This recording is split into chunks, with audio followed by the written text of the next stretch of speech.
बिस्मिल्लाहिर्रहमानिर्रहीम। अस्सलाम वालेकुम viewers, welcome to Sarina vlogs. मैं हूं मोहम्मद मुकीत अली शाह। आज हाजिर हूं बड़े इंपॉर्टेंट टॉपिक के साथ। हाइपरसोनिक मिसाइल बेसिकली पाकिस्तान और इंडिया की एक रेस है, अगर ये मैं कहूँ गलत नहीं होगा।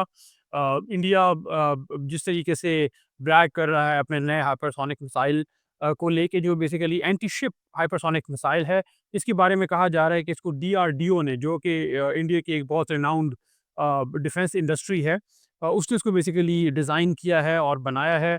और इसके बारे में कहा जा रहा है कि इसकी रेंज जो ऑफिशियल उन्होंने बताई है दैट इज़ अराउंड 1500 किलोमीटर्स, लेकिन इससे ज़्यादा ही होगी। और ये एक बेसिकली अलार्मिंग सिचुएशन है, क्योंकि इसके बाद आप ये कह लें कि जो पहले ही नेवल डोमेन में इंडिया की तरफ बैलेंस स्टेट था, वो और ज़्यादा हो जाएगा। क्योंकि इंडिया की जो नेवी है, आपको पता है कि साइज़ में पाकिस्तान की नेवी से बहुत ज़्यादा है, उनके पास इक्विपमेंट भी काफ़ी अच्छा है, तगड़ा है। लेकिन अब इस मिसाइल के बाद, इससे कुछ अर्सा पहले मैं आपको बताता चलूँ कि पाकिस्तान नेवी ने एक स्पैश मिसाइल, बेसिकली जो हाइपरसोनिक मिसाइल है, बैलिस्टिक मिसाइल, उसका एक्सपेरिमेंट किया था और उसकी रेंज तकरीबन 350 से 450 किलोमीटर के बीच है। तो वो एक बहुत बेसिकली हम एक्सपेक्ट कर रहे थे कि बहुत फॉर्मिडेबल बेसिकली आप थ्रेट बन जाएगा इंडियन नेवी के लिए, लेकिन क्योंकि इंडियन नेवी जो थी वो बेसिकली ब्राह्मोस के ऊपर रिलाई कर रही थी।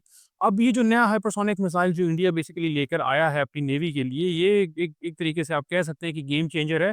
और जो रेंज वो लेकर आए हैं, वो बहुत ज़्यादा उसने वो आप कह लें कि मुश्किलात पैदा कर सकती है पाकिस्तान नेवी के लिए, क्योंकि 1500 किलोमीटर और 450 किलोमीटर, तकरीबन 1000 किलोमीटर का जो जो डिफरेंस है रेंज का, उसको कैटर करना बहुत मुश्किल है, ख़ास तौर पे नेवी की मैं अगर डोमेन में बात करूँ, क्योंकि जो उनकी फ्रिगेट्स होते हैं, सबमरीन्स होती हैं, या डिस्ट्रॉयर्स होते हैं, जिनको बेसिकली टारगेट किया जाता है, वो स्लो मूविंग वेसल्स होते हैं।